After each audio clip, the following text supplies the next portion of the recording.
fuimos, de la Feria del Libro Entre Pueblos. Para mí, como bibliotecario, agradezco a Marta Salcedo la invitación. Esto demuestra una vez el compromiso que hay con estas personas que hacen la cultura. A veces somos muy dados a entender que la cultura está afuera y no mirar adentro, a hacer esos espacios como de reflexión. También quiero agradecer a la familia de Marta por estar, a su señora madre, bienvenida. Espero que se encuentre muy bien. Un fuerte aplauso para ella. A mi mamá que se animó a venir, que está acá adelante. A mi hermana y a mis hermanos. Y bueno, antes de iniciar quisiera como comentarles quién es un poco Marta, ¿cierto? Porque acá tenemos el ejemplar, ¿cierto? Somos porque fuimos, pero ¿quién es Marta, cierto? Algunos acá saben, otros no, otros han escuchado, y eso es como muy importante. Marta, sí, o sea, contar quiénes somos, obviamente, pero algunos rasgos característicos. Marta Cecilia Salcedo Blandón es maestra en el municipio de Medellín, licenciada en Educación de la Universidad de Antioquia.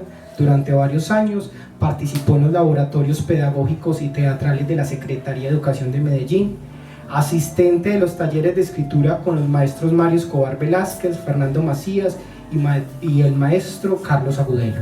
Su producción literaria consta de 2 novelas, 2 textos pedagógicos, uno para maestros y un libro de historia del suroeste de Antioquia, además de 50 cuentos cortos en diferentes tiempos de incertidumbre, 25 reflexiones para el alma, 110 textos de dramaturgia en formato mediano, y ha realizado prácticas teatrales en entidades como el Pequeño Teatro, en Fanfarria de Teatro, Teatro Ateneo de la ciudad de Medellín, y acá la tenemos con nosotros compartiendo en este lugar tan agradable. Un fuerte aplauso para Marta. Marta, ¿cómo estás? Y te doy la palabra a vos.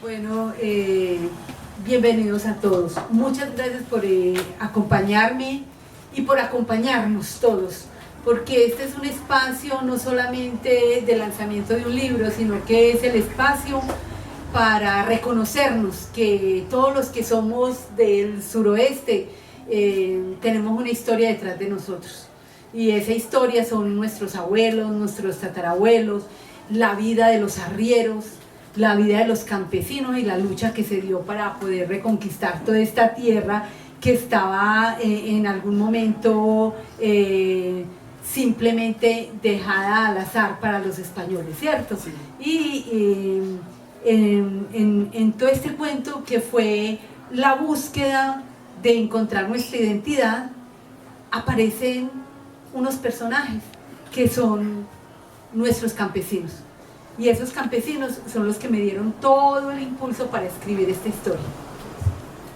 Antes de iniciar como con este conversatorio, porque simplemente no lo vamos a hacer Marta y yo, sería bueno que ustedes también, si tienen dudas, que vayan surgiendo, porque eso enriquece de cierta manera el proceso. Este libro, cuando uno lo ve, simplemente dice, hablará de Cerrotusa, que uno es lo que más identifica, pero el principio literario acá es la arriería. Quisiera partir con una pregunta fundamental. ¿Por qué? ¿Por qué el libro? ¿Por qué el libro Somos porque fuimos? Muchas personas me han preguntado por qué ese título. Sí. En un inicio pensé en ponerlo Cartama.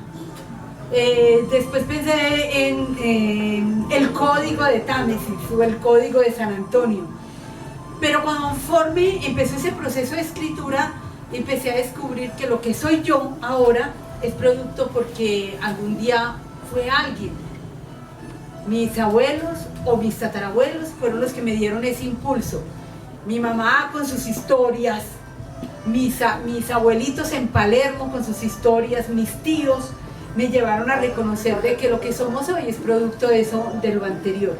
Y la arriería es porque ese auge económico que tuvo Antioquia en inicios del siglo XX fue gracias a eso, a esos personajes que, a pesar de todo lo que tuvieron que enfrentarse, lograron empezar a caminar por trochas, por caminos, por empezar a manejar sus muladas y lograr hacer florecer lo que son los poblados del suroeste, porque en el libro vamos a poder ver no solamente la historia de Cerrotusa, sino la historia de Cristo Rey, la historia de lo que conocemos hoy como los cerros Farallones de la Pintada, que en un inicio se llamaron Cerro Mama, y el Cerro de Cristo Rey se llamaba, ¿cómo se llamaba el Cerro de Cristo Rey?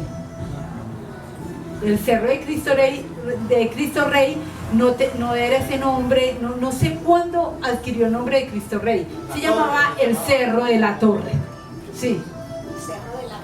De la Torre. Cuando llegaron los primeros pobladores a Támesis, ellos se ubicaron en Caramanta, entre Caramanta y Valparaíso, que fueron los Orozco, y por situaciones políticas les tocó huir de allá y venirse al Cerro de la Torre, porque el Cerro de la Torre, la base, lo que es hoy Santana, tenía buena agua, y eso fue lo que más los atrajo aquí. Bueno, en el libro se menciona una serie de pueblos como característicos del eje cafetero, Salamina, ¿cierto? Porque los primeros pobladores vinieron de esa parte, ¿cierto? Del Cauca hacia acá. Recordemos que el suroeste, a excepción de Caramanta, fue la última subregión de este departamento que fue, entre comillas, colonizada, ¿cierto? Acá se menciona una familia, que son los Jaramillos, ¿cierto? Y esta familia, como con su idiosincrasia, hay un término que voy a usar que se utiliza mucho en religión, todo ese sincretismo, toda esa religiosidad hizo que prácticamente se tomara forma a lo que vemos hoy, ¿cierto? Ahí se mencionan unos cerros muy característicos, y uno es el Cerro Bravo. Cerro Bravo es el que tenemos allí en Fredonia, Cerro Tusa, obviamente, y cómo a base de lomo de mula y con una serie como de historias se fue creando esto tan memorable, porque todos entendemos que prácticamente la historia nos la cuentan quizás los Orozco, los Santa María y una serie de personajes que tenemos como en ese canon histórico, sin tener en cuenta a esos otros, ¿cierto?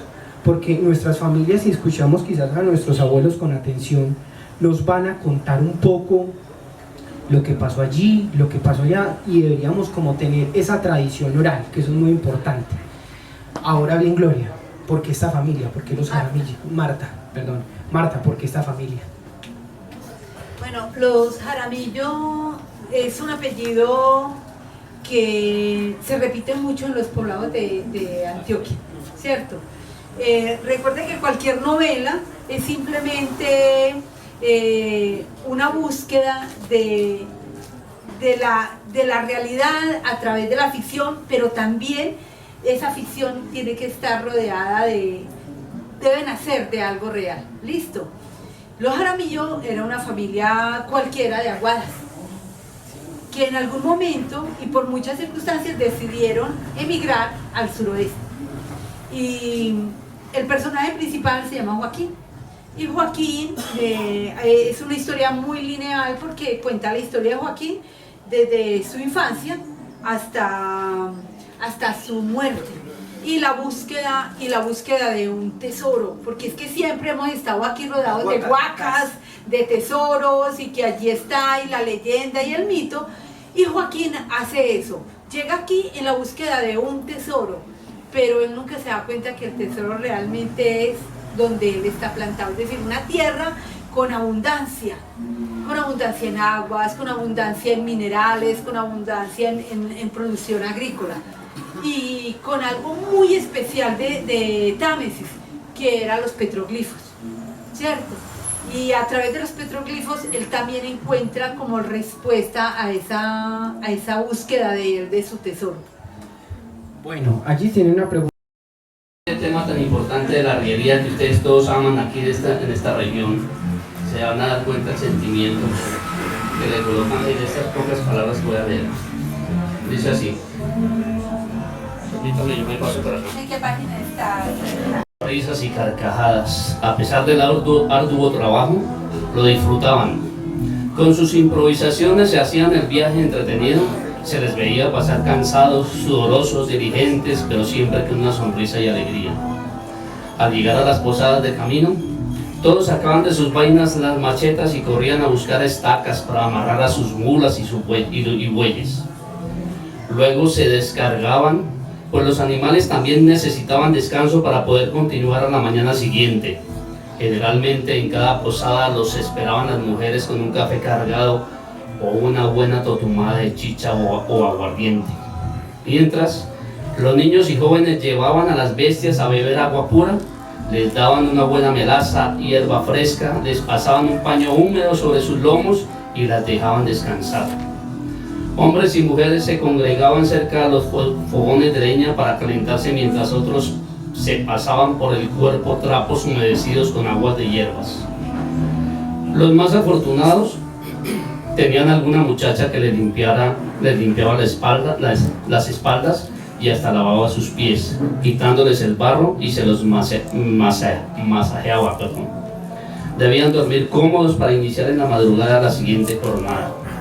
La familia Jaramillo continuaba con la tradición de las mulas, pero también con la tradición de la cuentería en las noches de posada.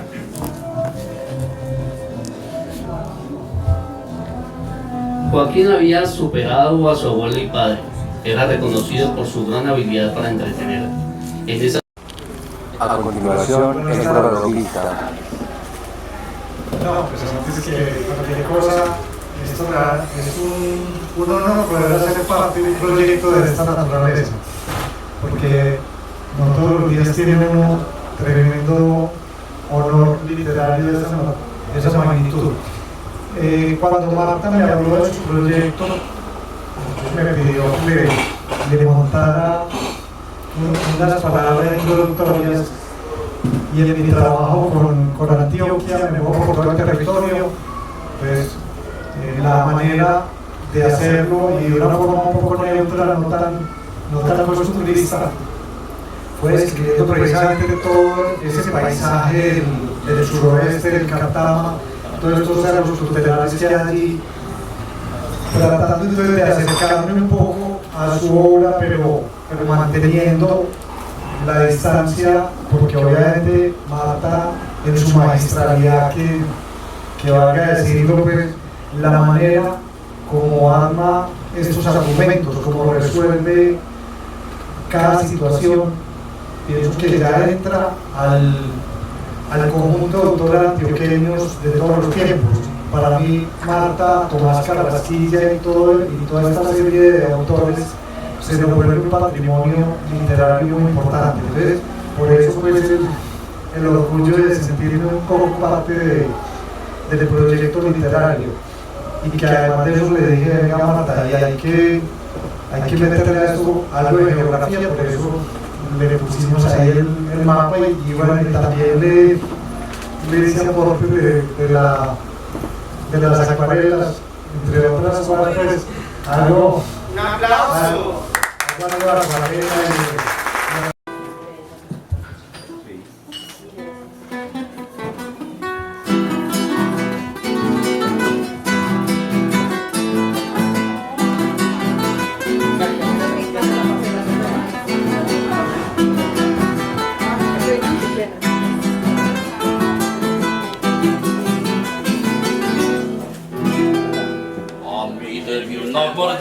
Un aguardiente de caña, de las cañas de mi valle y el anís de mi montaña.